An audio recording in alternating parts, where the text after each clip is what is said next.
Berjumpa lagi dengan Media Eduka.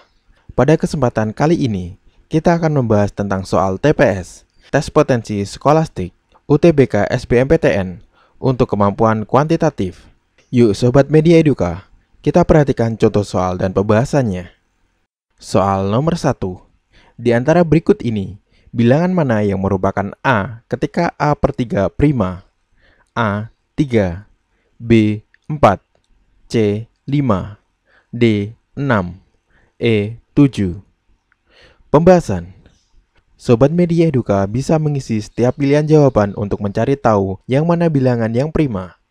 Untuk A, 3 dibagi 3 hasilnya 1. Jawaban ini sering menipu ya Sobat Media Eduka, karena 1 bukanlah bilangan prima.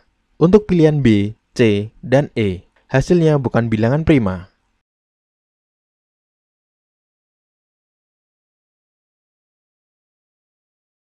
Untuk pilihan D, 6 dibagi 3 hasilnya 2, dan 2 merupakan bilangan prima.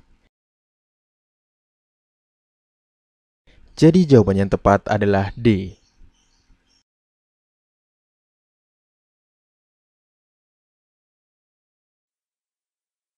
Soal nomor 2.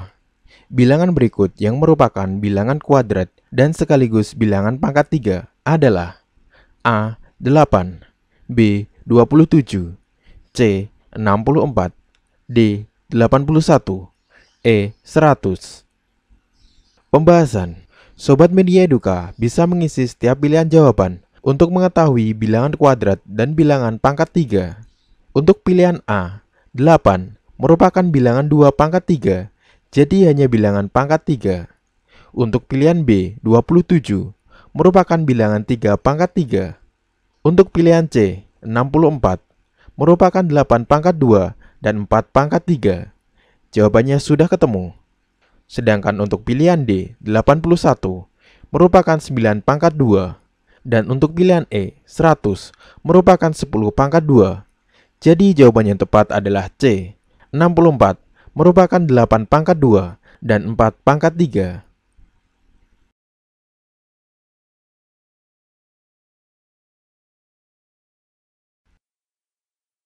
Soal nomor 3. Manakah di antara bangun berikut yang merupakan bangun datar? 1. Persegi, 2. Balok, 3. Trapesium, 4. Kerucut.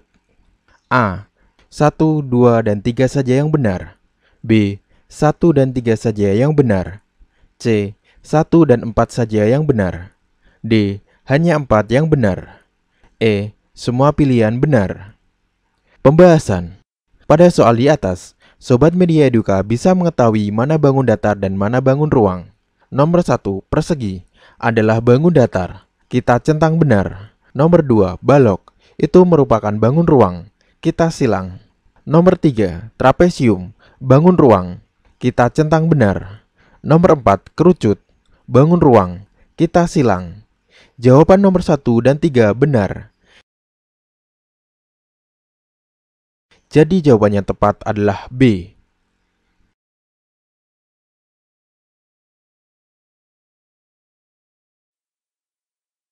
Soal nomor 4. Berapakah 0,03 dari Z? 1. 0,0008 adalah 0,02 dari Z. 2. 0,01 dari Z adalah 0,0004. A. Pernyataan 1 sendiri cukup, namun pernyataan 2 sendiri tidak cukup. B.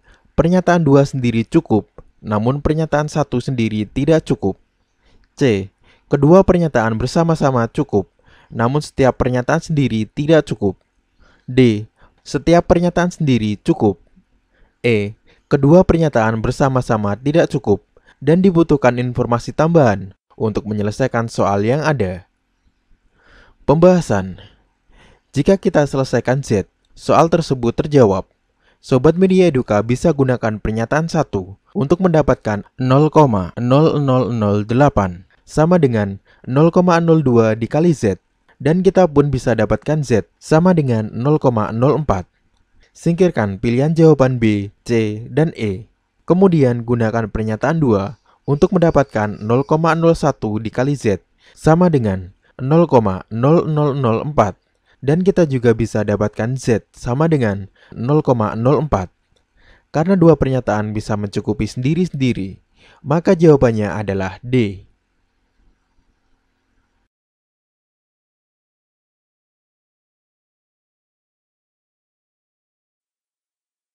Soal nomor 5. Misalkan X, Y, dan Z menyatakan bilangan real yang memenuhi persamaan X ditambah 2Y ditambah 3Z sama dengan 10. Berapakah nilai X? Putuskan, apakah pernyataan 1 dan 2 berikut cukup untuk menjawab pernyataan tersebut? 1. Z sama dengan 1. 2. X ditambah Y sama dengan 5. A. Pernyataan 1 saja cukup untuk menjawab pernyataan, tetapi pernyataan 2 saja tidak cukup. B. Pernyataan 2 saja cukup untuk menjawab pernyataan, tetapi pernyataan 1 saja tidak cukup. C. Dua pernyataan bersama-sama cukup untuk menjawab pernyataan, tetapi satu pernyataan saja tidak cukup. D. Pernyataan 1 saja cukup untuk menjawab pernyataan, dan pernyataan 2 saja cukup. E. Pernyataan 1 dan pernyataan 2 tidak cukup untuk menjawab pernyataan. Pembahasan. Sobat Media Eduka bisa menulis persamaannya. X ditambah 2Y ditambah 3Z sama dengan 10. Kemudian masukkan pernyataan 1, yaitu Z sama dengan 1, sehingga didapat X ditambah 2Y ditambah 3 dikali 1 sama dengan 10. X ditambah 2Y sama dengan 7. Jika pernyataan 1 tidak cukup untuk menjawab, maka singkirkan pilihan jawaban A dan D. Kemudian gunakan pernyataan 2.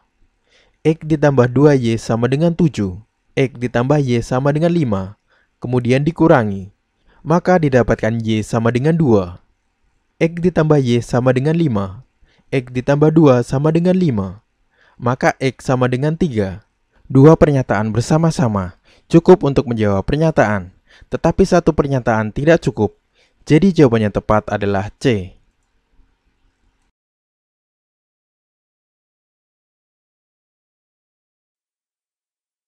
Soal nomor 6. Jika X plus Y plus Z sama dengan 180, berapakah nilai dari X? 1. Y sama dengan 75. 2. Y plus Z sama dengan 141. A. Pernyataan 1 sendiri cukup, namun pernyataan 2 sendiri tidak cukup. B. Pernyataan 2 sendiri cukup, namun pernyataan 1 sendiri tidak cukup. C. Kedua pernyataan bersama-sama cukup, namun setiap pernyataan sendiri tidak cukup. D. Setiap pernyataan sendiri cukup. E. Kedua pernyataan bersama-sama tidak cukup dan dibutuhkan informasi tambahan untuk menyelesaikan soal yang ada. Pembahasan. Sobat Media Eduka, coba perhatikan pernyataan pertama. Masukkan nilai Y sama dengan 75 di soal. Ternyata tidaklah cukup untuk mengetahui nilai X. Jadi coret pilihan A dan D. Tulis pilihan jawaban B, C, E pada kertas coretan. Jika kita lihat gambaran jawaban sebelumnya, kita akan lihat bahwa pilihan yang mungkin jika pernyataan 1 tidak cukup hanyalah B, C, dan E. Sekarang tutup pernyataan pertama. Apakah pernyataan kedua cukup mengetahui nilai X? Iya, maka lingkari B pada kertas coretan. Jika kita lihat pada gambaran jawaban, terlihat bahwa B adalah jawaban ketika pernyataan kedua cukup, namun yang pertama tidak. Jadi jawabannya tepat adalah B.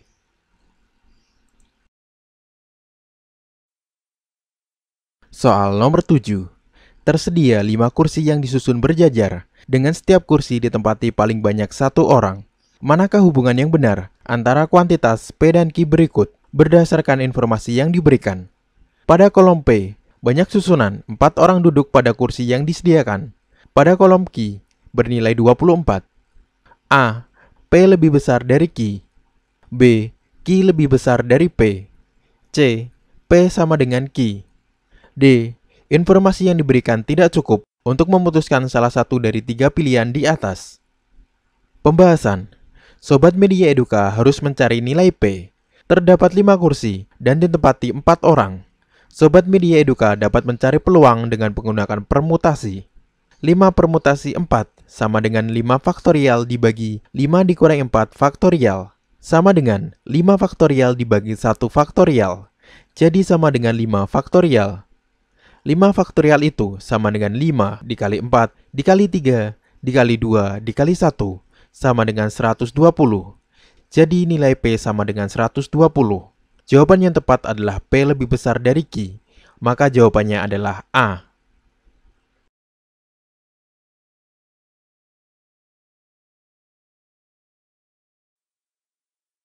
Soal nomor 8. Sebuah lemari memiliki D laci. Setiap laci mengandung H wadah map dan setiap map mengandung 20 map Manila. Berapa banyak map Manila yang di lemari itu? A. 30D per H. B. 30DH. B. 30DH. C. 60 per DH. D. 60DH. E. 60D per H. Pembahasan. Terdapat variabel pada pilihan jawaban, sehingga ini merupakan kesempatan Sobat Media Eduka untuk melakukan pengisian. Misalkan, D sama dengan 4 dan H sama dengan 5, maka setiap lemari memiliki 4 laci, dan setiap laci memiliki 5 wadah map, sehingga total terdapat 20 wadah map. Setiap wadah map mengandung 20 map Manila, sehingga terdapat total 400 map Manila di setiap lemari. Terdapat 3 lemari, maka jawaban yang kita tuju adalah 1200. Hanya D yang menghasilkan 1200 ketika kita isikan bilangan yang kita pilih pada semua pilihan jawaban. Jadi jawabannya tepat adalah D.